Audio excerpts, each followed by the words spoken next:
and also TTK Prestige. The reason that we thought that we're going to speak with them today is because, as we understand, they stand to be a key beneficiary of the government's Ujjwala scheme, and of course the Horwood business as well, still under pressure. So where is it headed next, given that there are rising input costs? So let's welcome on board the chairman at TTK Prestige, Mr. T.T. Jagannathan. Mr. Jagannathan, thanks so much for taking the time out, sir, today and joining us on ET Now. Analysts are saying that the government's Ujjwala scheme, which is providing LPG connections to BPL households, will benefit you. With the scheme now providing LPG to 3.7 crore households as per the analytical data, have you seen an uptick in demand already, sir? Yes, we have. The rural sector demand has grown, yes. Okay, good to hear that. So a strong 20% plus top line growth despite the high base. Can we manage or rather can we hope that you better that in the next quarter? I'm sorry, please repeat that. No, I was just wondering, sir, that, you've seen a very strong 20% plus top line growth despite the high base in the fourth quarter of FY17. You did very well in Q4 FY18 as well.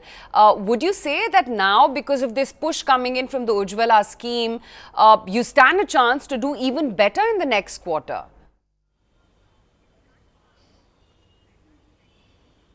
In this quarter, we expect to do within the high teens, and the next quarter, we expect to do a little better than that. Okay, great. Can that, when you're saying you can do better than the high teens, can you go beyond 20% on volume growth, you think, in the subsequent quarters? Yes, we believe we will, yes. Okay, great. Great to hear that, Mr. Jagannathan. We understand appliances as a segment did very well. What percentage of revenues does it contribute, and are you looking at increasing the revenue share that comes in from appliances?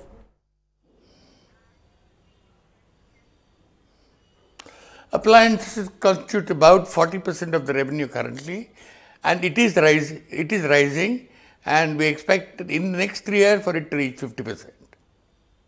And what are the margins in appliances versus cookers? Because if you're saying the 50% contribution is going to come in from appliances in the next 3 years, what would that do for your margin performance?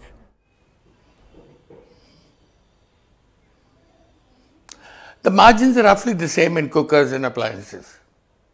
Okay, so it's not like with appliances. So I just want to understand this, with appliances going up to nearly 50% of your revenue contribution in the next 5 years, how would that change your financial performance? If you're rebalancing your product portfolio, how would that benefit your revenue growth as well as your profitability growth with this diversification product profile?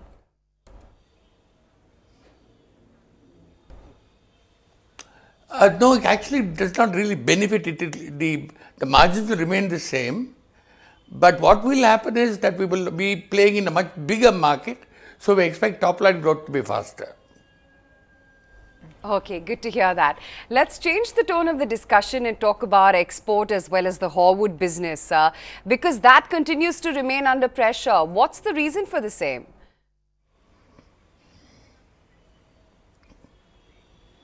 Well, export business is not under pressure. Actually, we are budgeting to grow 100% on export this year. Horwood business is also recovering. I'm happy to say that we've grown over last year in the first 2 months, and it looks very positive. Okay, great to hear that. Also, we understand that you forayed into lower price point products through the launch of the Judge brand. How has the acceptance been to these products? Reasonable. I won't say very good, I won't say very bad, but we are also going very slow. Why are you going slow, sir?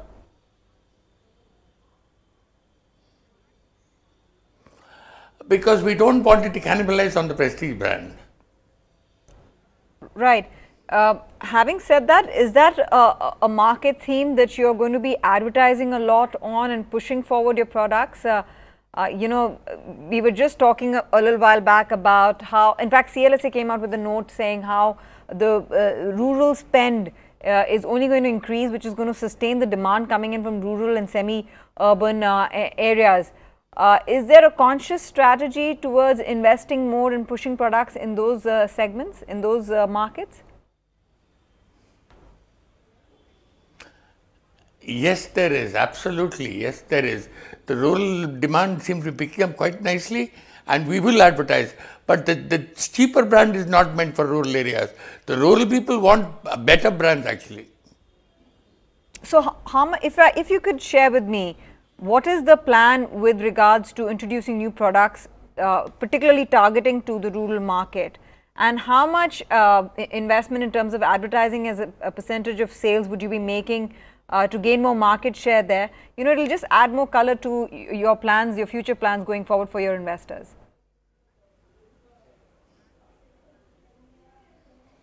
We actually advertise 6.5% of our sales. It's been constant over the last 10 years. It will remain constant. We will reallocate the advertising to the rural area this year. So, that reallocation would mean how much of that 6%? How much of rebalancing will happen within that 6% to rural? It's a work in progress. We take decisions every quarter on what we advertise and where we advertise. Okay, and no, I just wanted to understand that because if you could just give us some indication on where the rural spend is right now within that 6%, and how much are you planning to increase that by, that would help in our understanding of the numbers.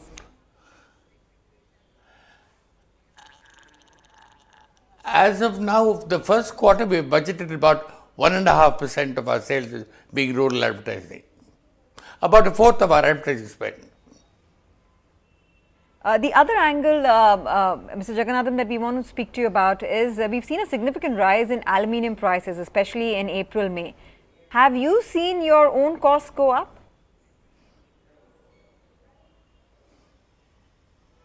We've actually taken a price increase in June, so we should be able to neutralize that cost increase. Have you passed on the complete cost increase to the end consumer? Yes.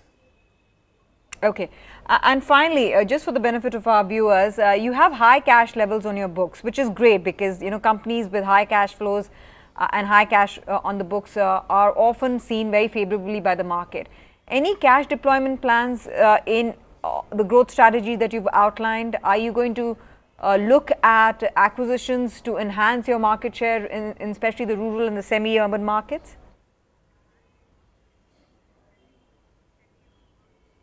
Yes. So, could you elaborate on that? Yes. No, we're looking for acquisitions. I can't elaborate now. But what kind of acquisitions, sir? Is it going to be an unorganized player that you're looking to acquire?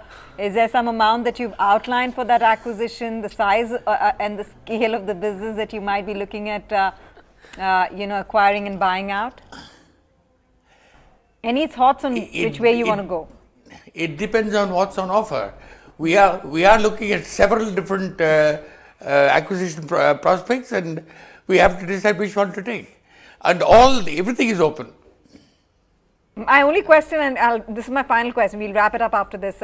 Would you be looking at an existing branded player or an unorganized player who has a decent market share?